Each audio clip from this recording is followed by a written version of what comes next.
On Monday, multiple Hudson County officials gathered in solidarity at the Grove Street Path Station in Jersey City to speak out about potential service cuts by the Port Authority.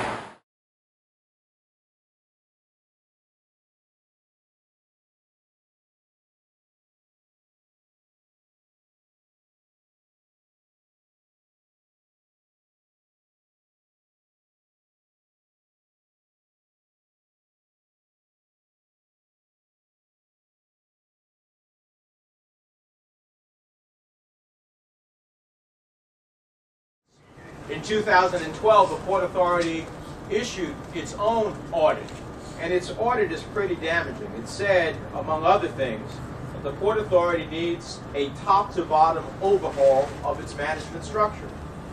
Its review of its own audit company said a challenged and dysfunctional organization suffering from a lack of consistent leadership, a siloed underlying bureaucracy, poorly coordinated capital planning processes, insufficient cost controls, and a lack of transparent and effective oversight of the World Trade Center program that has obscured full awareness of billions of dollars in exposure to the Port Authority. Congressman Albie Osiris then attacked the controversial bi-state agency for potentially hurting hard-working families. And this is not exactly a penny pinching agency that we know of. So they are penny pinching on the backs of the people who work those late hours, who may be in the hotel industry that have to be in early, or maybe in the restaurant industry who have to be in early, and they have to use mass transit. So this agency, as far as I'm concerned, is out of control. Assembly Speaker Vincent Prato said he would have a dialogue with Port Authority Chairman John Degnan about the recent report, also calling for transparency and accountability by the agency, before State Senator Nick Sacco summed up his feelings on the possible path service cuts in one word. There's not that much it really is. It seems that we have a billion-dollar agency saying that they might be able to save $10 million and doing it on the back of the people of Hudson County. That's despicable. Newark Mayor Ras Baraka, as well as State Senator Ronald Rice, spoke out on how this issue affects Essex County. Newark is impacted by this, an incredible deal.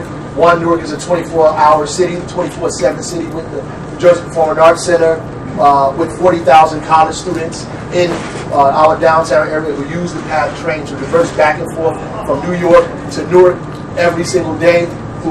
And we know college students have a 24/7 kind of lifestyle, and they use the PATH train to get to New York. And if they work, and many New Yorkers work in New York, and when they leave New York, they have to have the opportunity to come back home where they live at.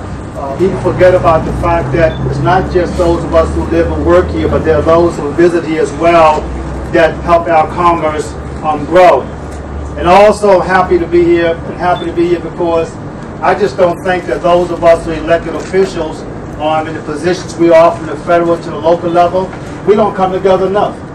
Hoboken Mayor Dawn Zimmer also said that elected officials should not relent on this issue until the Port Authority and Governor Chris Christie publicly denounce any plans to eliminate any path service.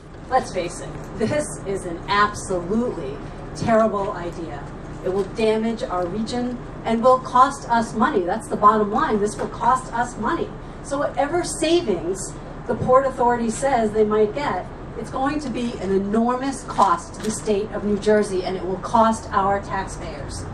I've heard that this is just one of many ideas, don't worry. You know, they didn't even talk to the two mayors that are most impacted by this. They didn't talk, four mayors who are most impacted by this. They didn't talk to us at all before they put this report out on Saturday night after Christmas Day.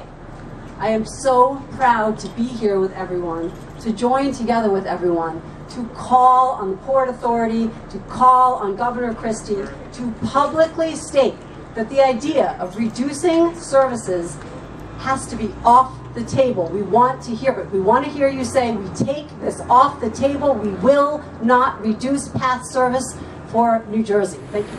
I'm John Heides with the Hudson County View, the eye of the community.